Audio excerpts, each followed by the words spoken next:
Welcome back to the Chapter 12 Support Conversations. So, this one will feature just as many as there were in the last part. Probably minus one.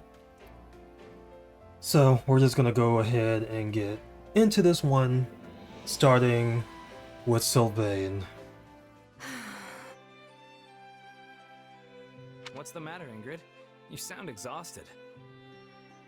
Oh, it is just that my father's work never ends. Writing battle reports, explaining our Pegasus maintenance costs. There's always something that needs doing. I'm impressed that you, Felix, and His Majesty managed to stay on top of it all. Are you sure you're okay, Ingrid? It isn't like you to be so worried. Perhaps I'm simply not suited for desk work. I sound pathetic. Well, that's my cue to pitch in and help out by treating a lovely lady to a fine meal. I thought you'd sworn off such flirtatious nonsense. Can't you just accept a generous offer for once instead of immediately disparaging the giver? Maybe you're right. In that case, I accept. I reached a good stopping point anyway, so I may as well eat on your coin.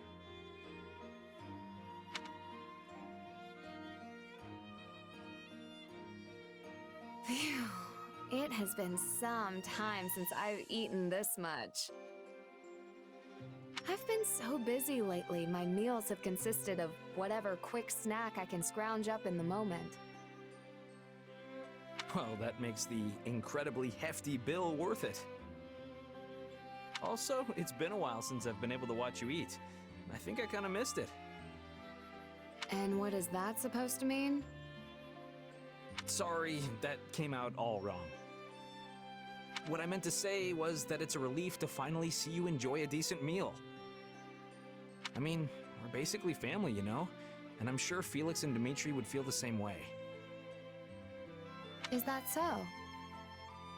When we were talking earlier, you said something about how a person can't cling to the past forever. Well, I think that's why it makes us so happy when we realize some things never change. Some things never change, huh? Hold on.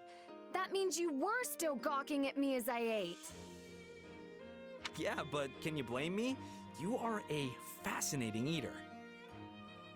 I mean, you're normally really serious, but when you eat, it's like your entire face lights up.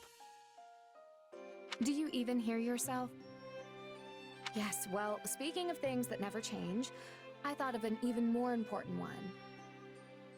What's that? Our friendship. The way we're there for each other through thick and thin. Even if our relationship changes, we will always hold each other dear.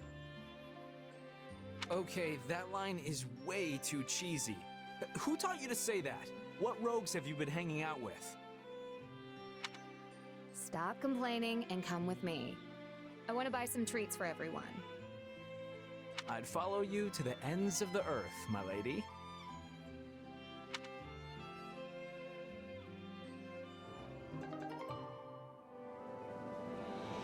To be expected. That ends our support conversations. Ignatz, I've been looking all over for you. Oh, hello, Sylvain. Do you need something? Yeah, I actually... Oh, were you painting? Sorry, I didn't mean to interrupt. No, it's fine. What can I do for you? Actually, I was hoping you could take a look at this painting I brought back last time I was home. This style is rarely seen in Fargus. It might be the work of an Imperial painter. Agreed.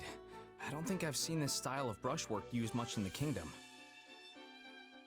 My father's first wife was an Imperial noble, so maybe it was hers?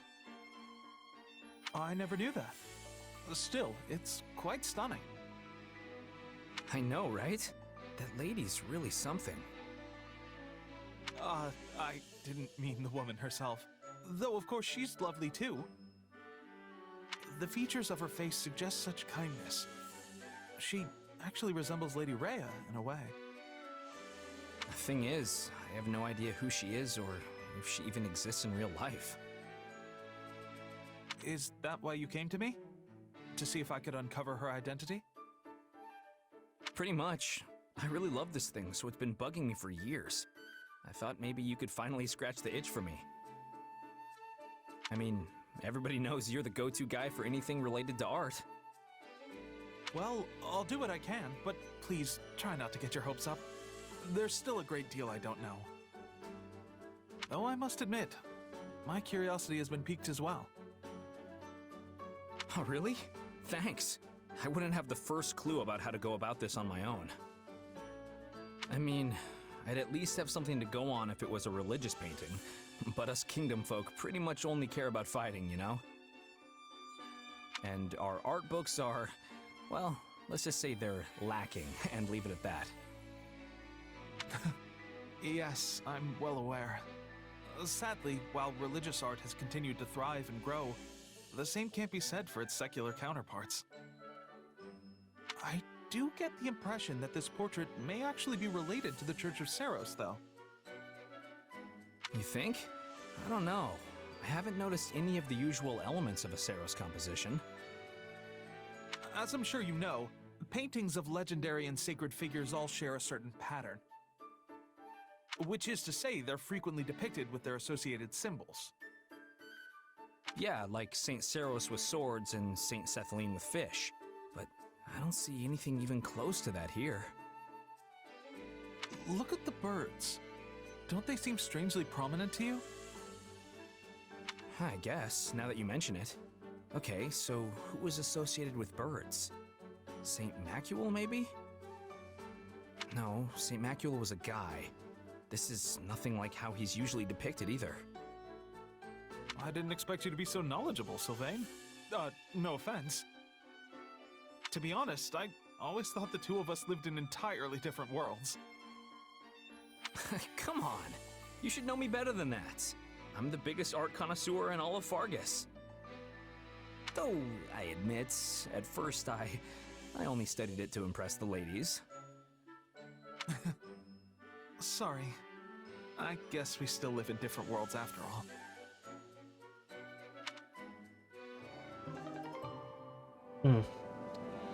That was pretty interesting. Hopefully they don't find out it was AI generated art.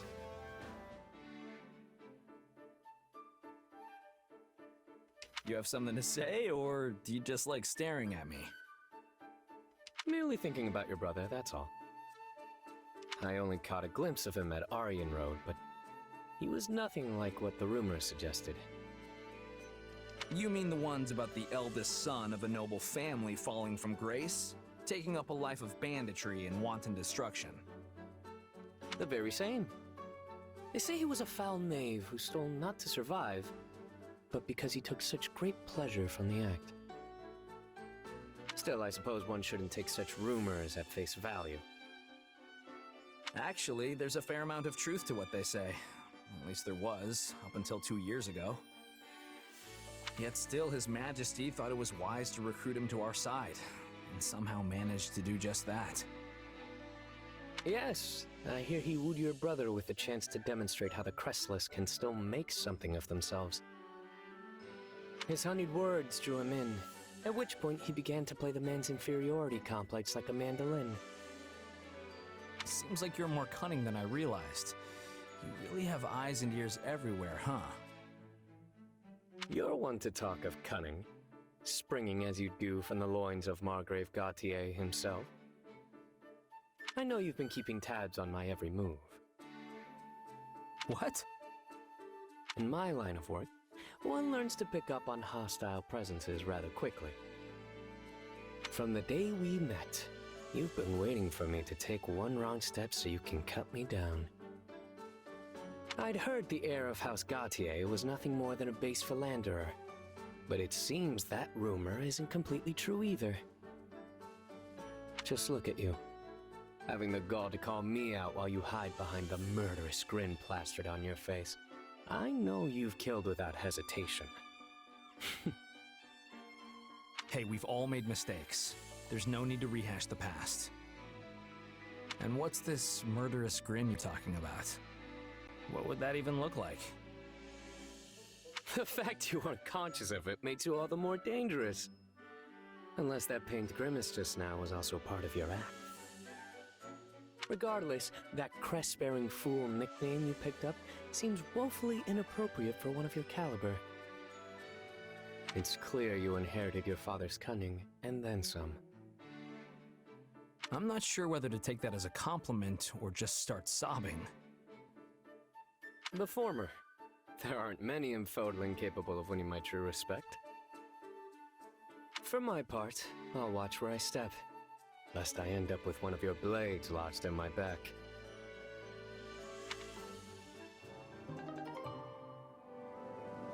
Try to sweet talk his way out of that.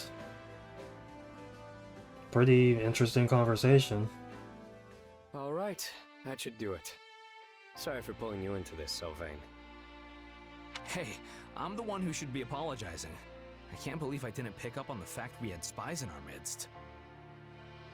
Oh, I'm just especially attuned to sensing such people. What with my line of work and all. They seemed quite adept, save for the fact they were just as poor at hiding their hostility as you. Or maybe you're just way too perceptive.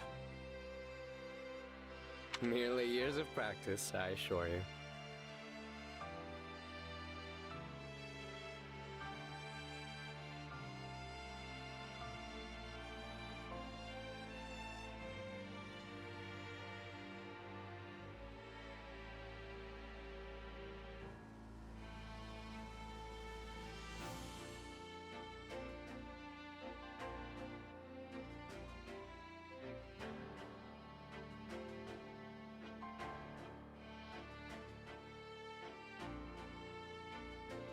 Still, I was surprised to see how eagerly you set about clearing those spies from our midst.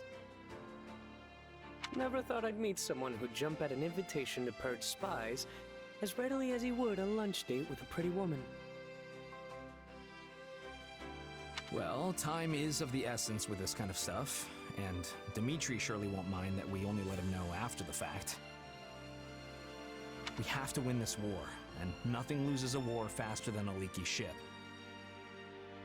Yet even superior intelligence can be overturned by brute force. Take Aryan Road, for example. I was so certain we had achieved total victory, and then... Yeah, that was a hard-won battle. We'd never have made it without my brother and the Knights. Speaking of which, it's still a little weird to trust my back to a guy who was so recently trying to jam a sword into it. I understand your qualms.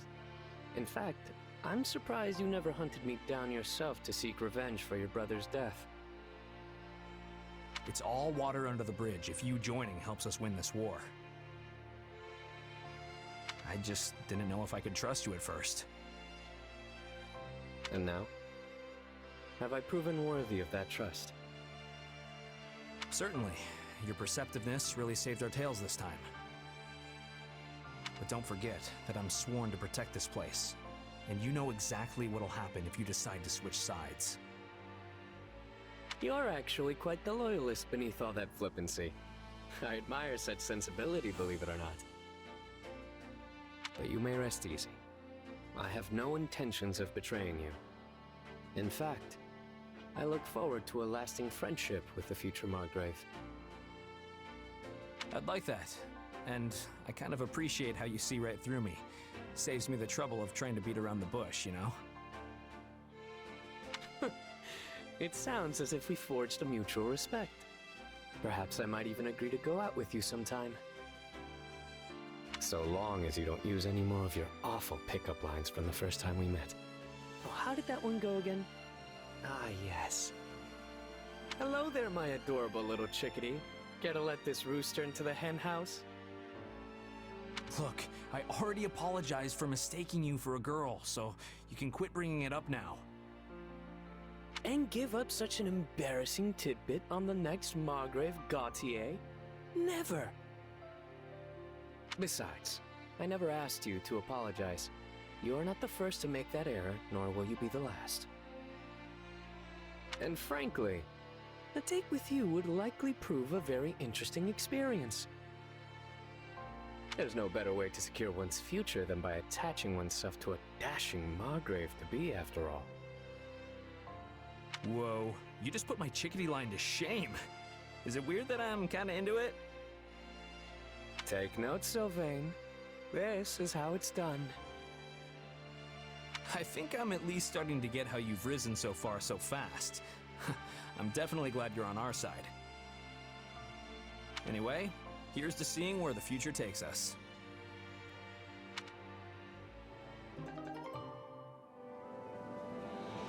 Okay. That was pretty weird. But that ends their support conversations, mutual agreement, all that jazz. What are you doing up so late, Mercy? I was having trouble sleeping. You too, Annie? Yup. I'm just so nervous about our battle tomorrow. Perhaps we should chat for a while to ease our nerves. That's a great idea. It reminds me of when we were students at the School of Sorcery in Verdiad. When we shared a room and would stay up chattering until dawn? Exactly. It feels like that was forever ago. So much has happened in the meantime. We enrolled in the Officers' Academy, the war began. But we've stuck together through it all, even after classes were suspended. Of course, I'm so clumsy I felt like I was always getting in people's way while we were there. I couldn't have gotten through all this without you by my side. And I've relied on you just as much. In fact, it often feels like you're the one who's constantly coming to my aid lately. Remember when I got stuck in that bandit's trap?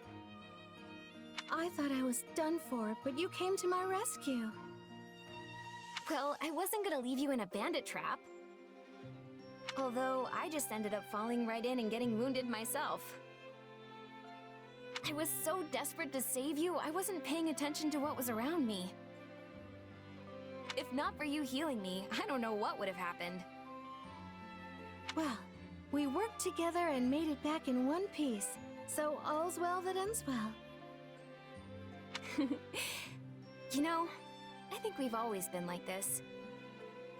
I feel like I can overcome anything so long as I'm with you. And I feel the same. I hope we will be friends forever. Oh, for sure! We'll be best friends until we're a couple of wrinkled old grannies. There are so many things I want to do with you, and so many places I want to go. I don't care if we're strolling through Deirdre or just window shopping. Everything's better with you. I would love to go shopping in the capital, and then later... Say, Annie, why don't we wait to talk about this until the war is over? What? Why?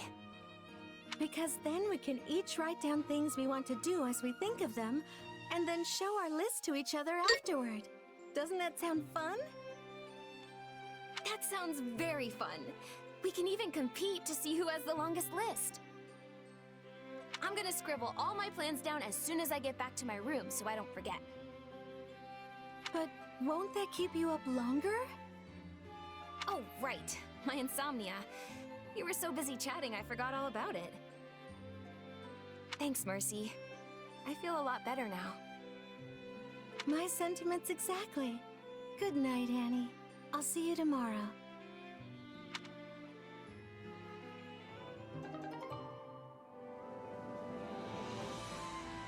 What are friends for? That was their only support conversation, which is really disappointing with like how their friendship is played up in basically like the Three Houses universe or whatever. But yeah, that was their only support conversation. Ugh, goodness, but that is heavy. Could you grab the feed over there, Mercedes? Yes, of course. Give me one moment, please. Please, don't push yourself if you're tired. I can do it. Well, we managed to finish. I'm so sorry for leaving the bulk of the work to you. Do not worry about it.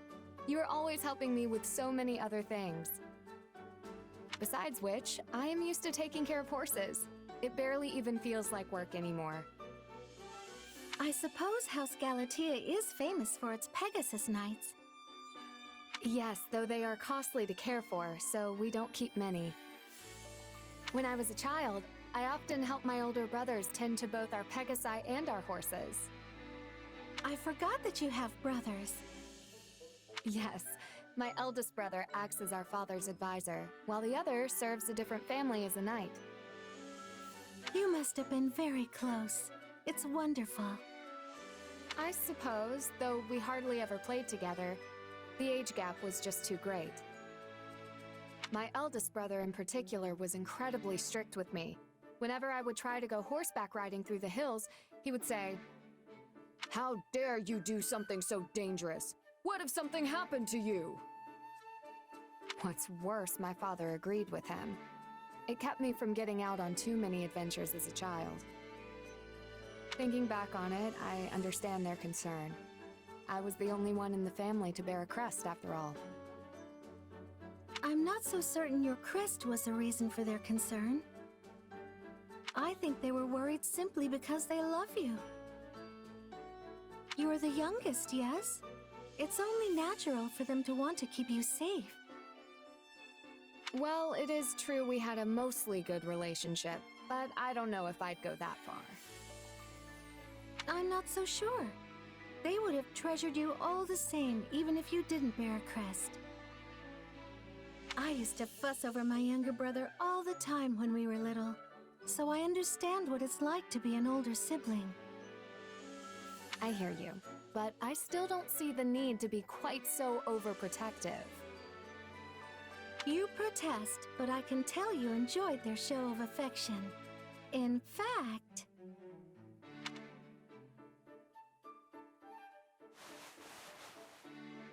Mercedes? What are you doing?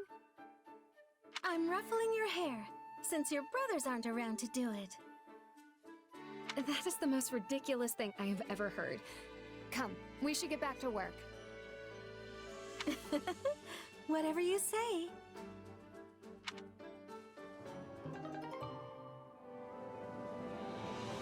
It's like the sister they never had. But I mean both of them. What are those? I had no idea these grew outside the village. Oh, hi, Hapi. Got some fruit there? Yep. I used to eat them all the time when I was a kid. Care for some? Huh? Oh, thanks. I'll just have one. Oh, wow. It's sour, but also sweet. They're my favorite. With all the edible plant life around here, you never need to worry about being hungry. Well, I suppose I've seen edible plants around, but are there really all that many? Sheesh. I need to get out more. I didn't even notice. But you must have noticed. You raise them. Like the carnivorous one I saw earlier? But I don't eat my carnivorous plants. I'm sorry. Did we or did we not have a long conversation about how delicious they are? In fact, I was just thinking that the jug-shaped one would be divine if we stuffed it with grains and... Bernie bee? Huh? Oh, I'm sorry. I was just imagining you eating my adorable little carnivorous plants. Which I have done. A lot, actually. Haven't you? Of course not! Why would I eat my plant babies? Because they're delicious. Okay, that's it. I'm going to cook you up a carnivorous plant feast right now. Come on. Wait, no! I haven't said yes to this! Here you go. Dig in. This is the one with the leaves that act like a mouth. But instead of bugs, I stuffed it with grilled meat. Oh no, poor little guy. But it would be an insult to its little plant spirit if I just threw it out, so... What? Well, do you like it? It's my favorite, so I hope it ends up being your favorite too. Bernie Bee? Was it so delicious you passed out?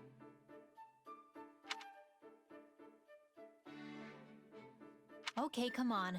Stop kidding around. Hello? I can see you drooling, Bernie Bee. Killed her. Oh man, wow. That ends their support conversations. Wow. Dorothea, I have it! You have what? I have learned more about the story you mentioned the other day. The one regarding the song that ended a war. That's incredible. How did you manage it? I've been asking around myself, but I haven't learned a thing. I actually asked my brother. Or to be more specific, I just so happened to stumble across it in one of his books. I see. And what did it say? It is the story of a woman who ended a war with a song. This took place a short while after the Empire emerged victorious from the War of Heroes. The brother of an imperial noble started a conflict regarding the succession of their territory. It was a minor struggle at first, but gradually the other neighboring lords became caught up as well. It became quite the event. One thing spiraled into another, and soon they were on the cusp of a war that threatened to splinter the very empire itself. Nobles are always like that, no matter the era.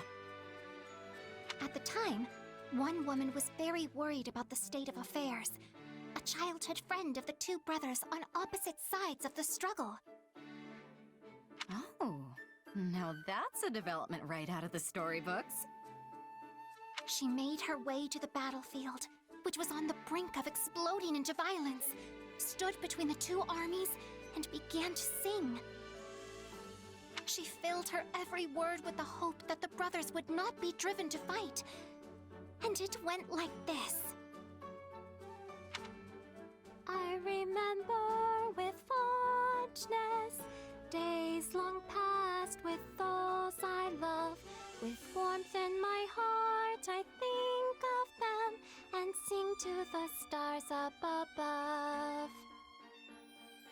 Hands once linked now carry swords, filled with rage and bloody, and with their smiles forgotten, they seek the sweet release of death.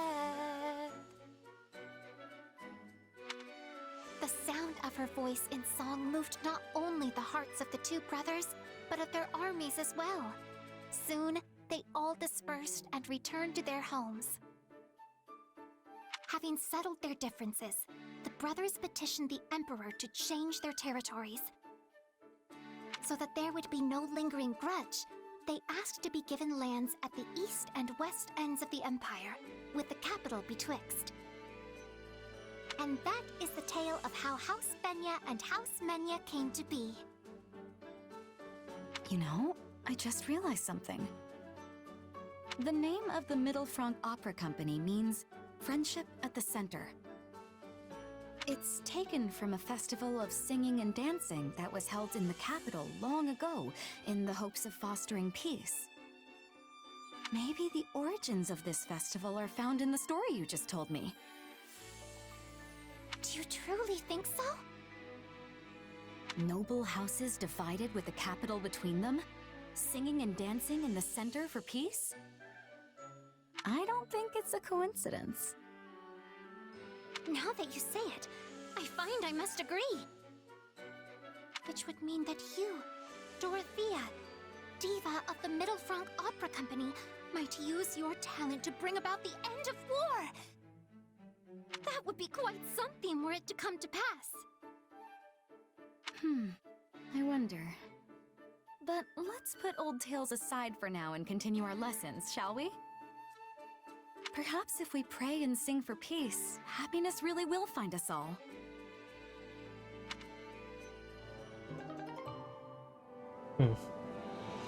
Pretty interesting.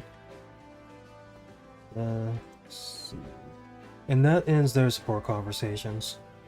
So you seek to block my path, do you? Do you challenge me? If so, be warned. None can hope to stand against me in a staring contest.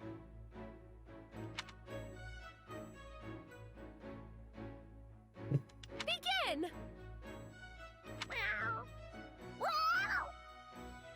You are a gracious loser to accept defeat so readily.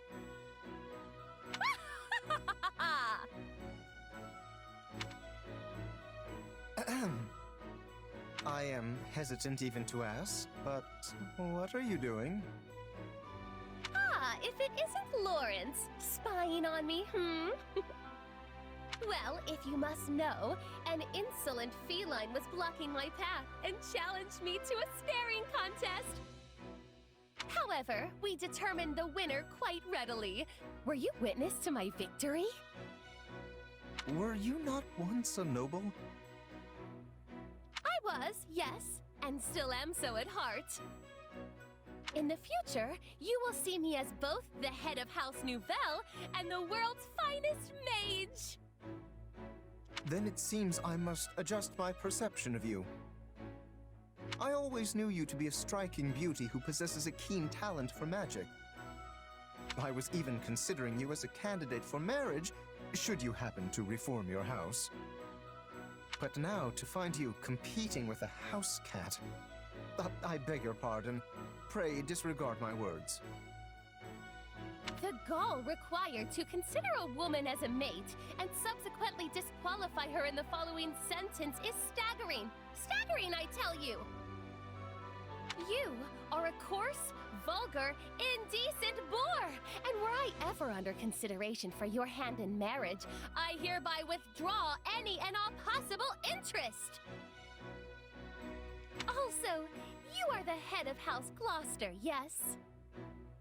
Why would I ever hope to marry into a house of such meager standing? How dare you? The magnificent House Gloucester is anything but meager! I do dare, and have done! And while I know not of your status within Leicester, House Nouvelle is steeped in tradition, with a bloodline closely guarded and unbroken. I find it hard to believe that joining your house is worth uprooting that. Well now, I can hardly back down from words such as those. We of Gloucester are legitimate descendants of one of the 10 elites and inheritors of a hero's relic. Long have we held a seat at the Alliance Round Table, why we are among the most distinguished houses in the whole of Leicester. We are no less valuable than House Nouvelle, who, may I add, were condemned to extinction by the previous emperor. It seems our allegations are doomed to never reach a point of agreement. Then I suppose we have no choice but to compete, that we may determine which of us is superior. Choose whatever battlefield you wish, Lorenz. I shall ever be the agent of your doom.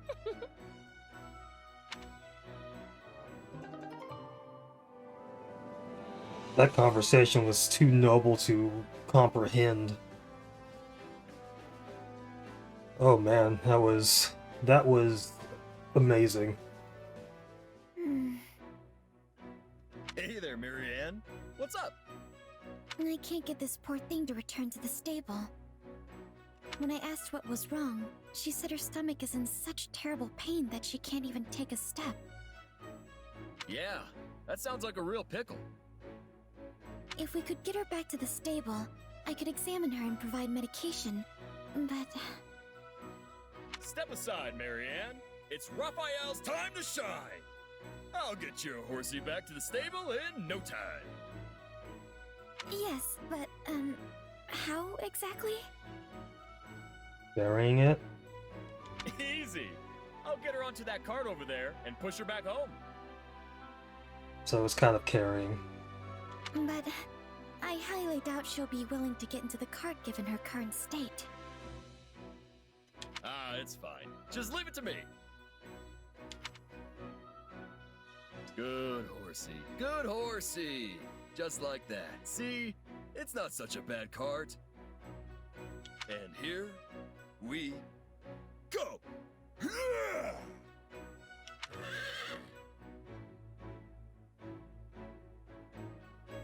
Thank you very much, Raphael. I gave her medicine, so she should feel much better soon. It seems she wants to thank you as well. No, you don't need to be thanking me, horsey. I'm just glad you're feeling better. I hope this isn't rude, but I still can't believe you were able to lift a horse with your bare hands. Your little horsey there was just the right size to wake up my sleepy muscles. So, what was wrong with her tummy anyway? I fear she made a snack of some rotten fruit. Oof, that's rough. She's always been a bit of a glutton, I'm afraid. Still, I'm surprised she went so far as to eat something she found by the side of the road. Ah, she was just hungry and eating what was around. Trust me, I know the feeling. I've eaten a lot of weird stuff before. Like what? I don't know. Old hard stuff, fuzzy green stuff. Think I ate some long wriggly stuff once. That's something you want to tell somebody. Goodness me. And you weren't sick even after eating all of those bizarre things? Nope. Oh, before the record, I only eat weird stuff when I'm really hungry. I wish this poor horse had a stomach like yours. Hey, if you want a strong stomach, all you gotta do is whip those gut muscles into shape. I don't think that's how that works. First you do 1,000 crunches, give or take. Then you wolf down as much meat as you can handle. Do that, and you'll have an iron stomach in no time. I mean, at least he said it, because I was about to say it. Give it a few days, and you won't even notice when you eat the weird stuff. I'm sorry, but I really don't think that's a proper training regimen for a horse.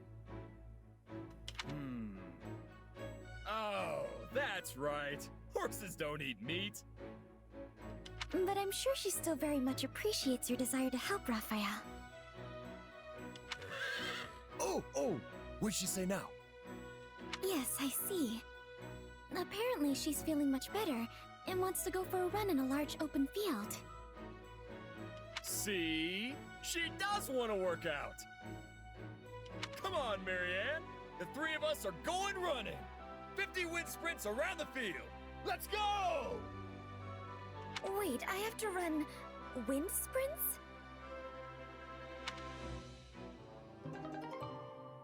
He's not a runner.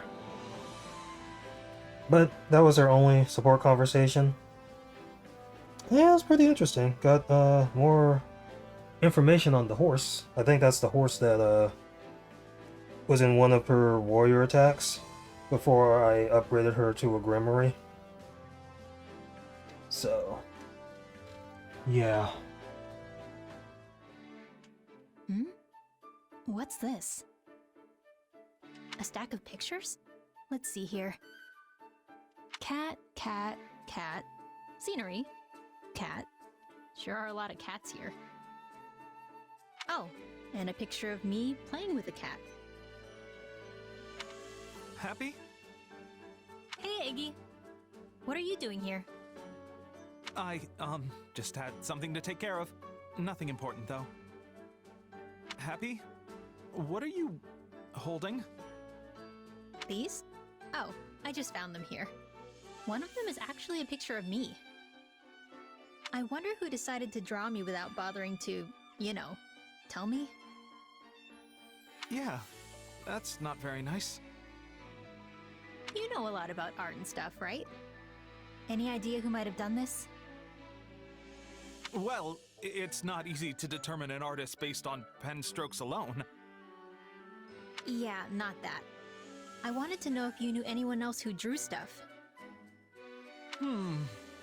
Well, there's a lot of cat pictures, so someone who likes animals, maybe? Maybe. I mean, it's a lot of cats. A lot of cats.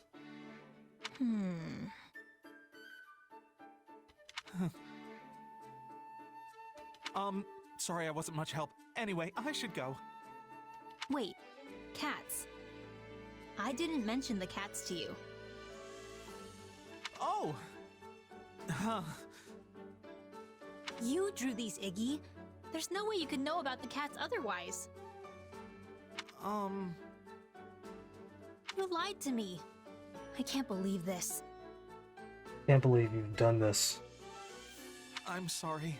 I'm so sorry I drew you without your permission. That's not what I'm mad about, Iggy. I'm just mad you tried to lie to me. You're right. I did. I'm sorry. I looked really cute in the picture, so all I wanted to do was say thanks. You looked cute? Yeah, that's why I wanted to know who drew it. So you're not angry I drew you without asking? Pretty sure I just told you that. You're right. I suppose I misread the situation. It's fine. Can I have the picture? Sure. Keep as many as you want.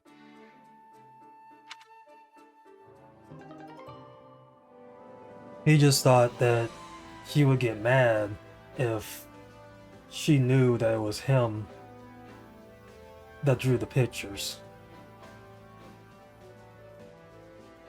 But pretty interesting. Can't wait for their next one. I'm so sorry I can't let you run free. We'll go for another walk together soon, alright?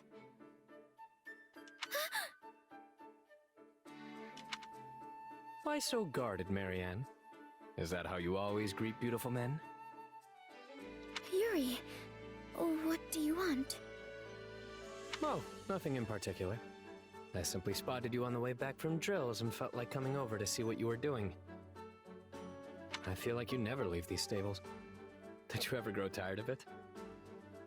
I'm sorry. It's merely a question. I'm not trying to judge you or anything.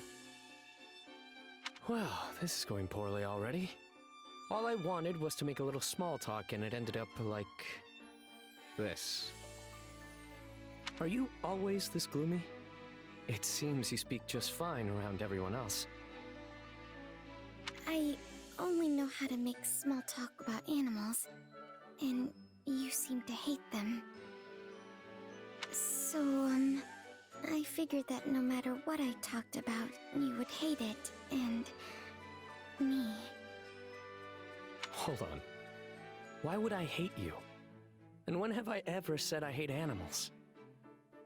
Once when I was replacing the horse's hay, I saw you glaring at me from a distance. But if you don't hate animals, then it must be me. I'm sorry, I don't mean to sour your mood further. I'll be gone soon anyway.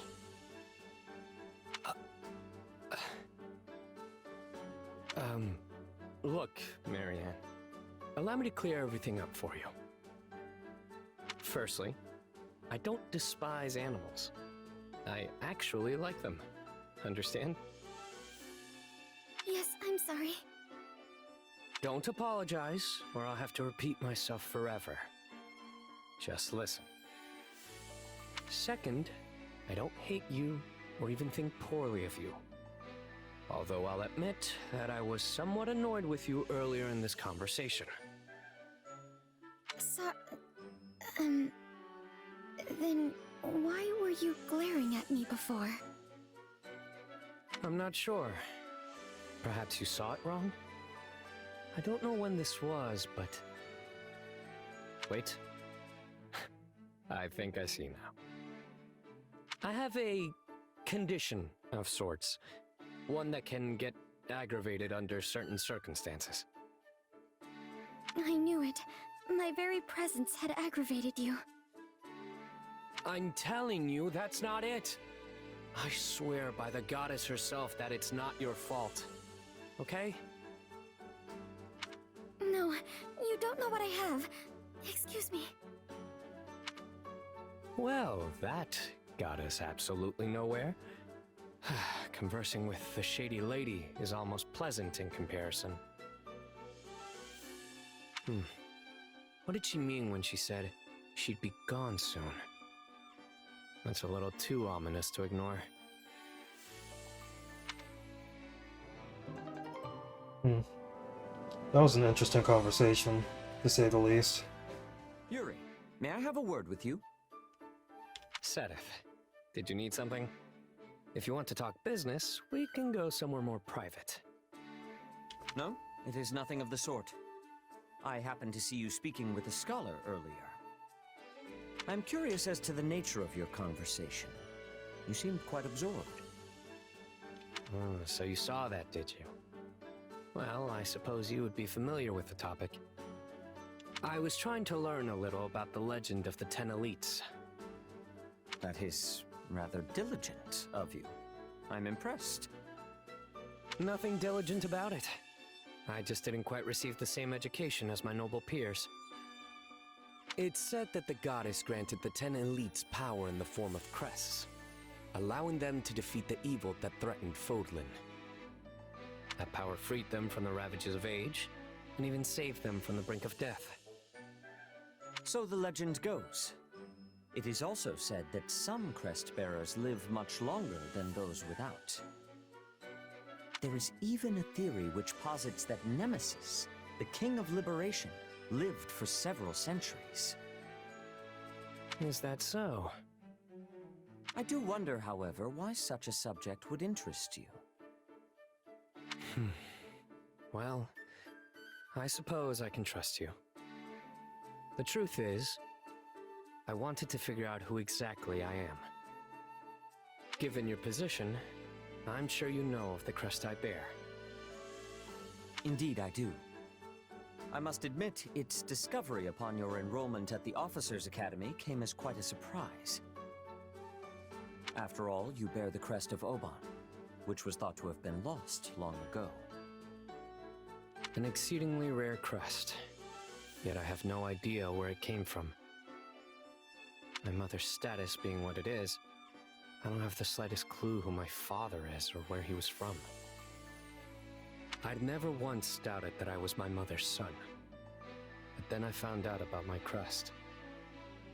It's made me question everything I've ever known about myself. I see. So you yourself do not know the origin of your crest. But then I'd heard the 10 elites weren't born with their crests. So I figured that would be a good place to start digging. No matter the nature of your crest, I am certain it was bestowed upon you by the will of the goddess. Do not resent the power that dwells within your blood. Cherish it, and you shall find your way. You sound just like the scriptures. But I appreciate the encouragement. Now, if you'll excuse me, I have some business to attend to.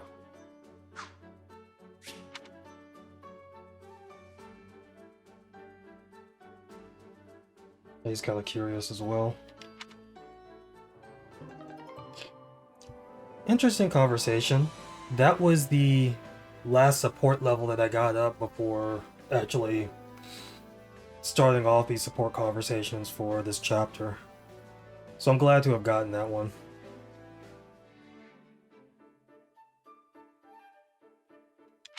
Oh, it's Shammy. She has nicknames for everybody. Ah, Hapi. Strange. I didn't take you for the praying type. Good. I'm not. Thought so. Then what are you doing here? Just looking for some peace and quiet. This place seemed like the best option. Got it. Should I leave you be then? You're fine. I've had enough silence anyway. You don't strike me as the praying type either. What brings you here? Same reason as you, I guess. I just wanted some more quiet. But I don't mind if you're here, Shammy. Alright, mind if I ask you something then? You just did. Kidding. Go for it. It just occurred to me, but you used to live in Abyss, right? Under Garreg Mach? Did you ever see a pagan altar or statue down there? Ah, you mean that big hunk of metal with the giant wings? Yeah, it's pretty hard to miss. Hold on, you know about Abyss? Did you go down there when you were a knight? No, before that. Have you heard of the Dagda and Bridget War? After my side lost to the Empire, I was stranded in Fodlan. Somehow I wound up in Abyss. Soon after I started living there, I ran into trouble with someone from the church. Fortunately, Rhea noticed me, and I got hired by the Knights of Seiros.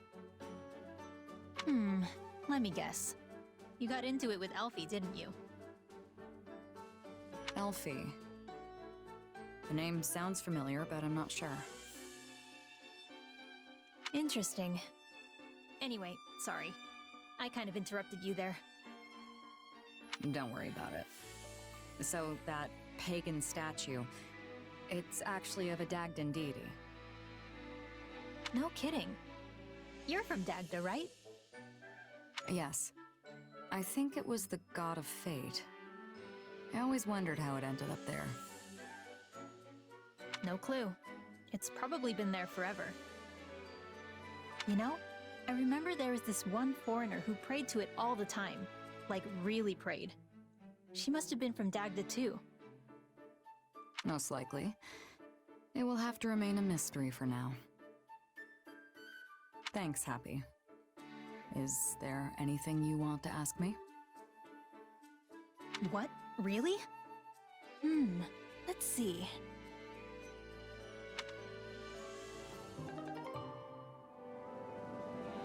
I should call her Shammy now.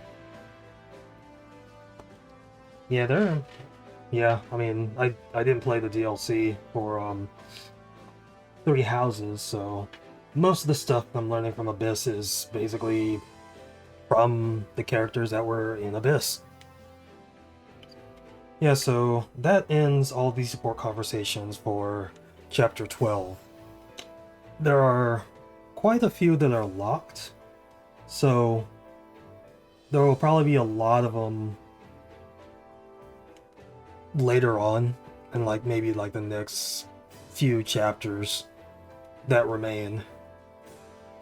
And I was trying to hold back on some of them so I wouldn't get too many in this chapter, because I think in total it was about 27 in total for this chapter alone. So there were a lot of support levels that I was holding back on completely leveling up, so I'm gonna try to get most of those up during the next chapter, because I'm not sure what chapter is the final chapter, so I want to try to get as many support conversations as possible done. And it's maybe when I beat the game, is if I miss a certain number, I can try to build those up and then present those. But unless that happens, we won't know. So next time will be the main quest for Chapter 12. Until then, I'll be seeing ya.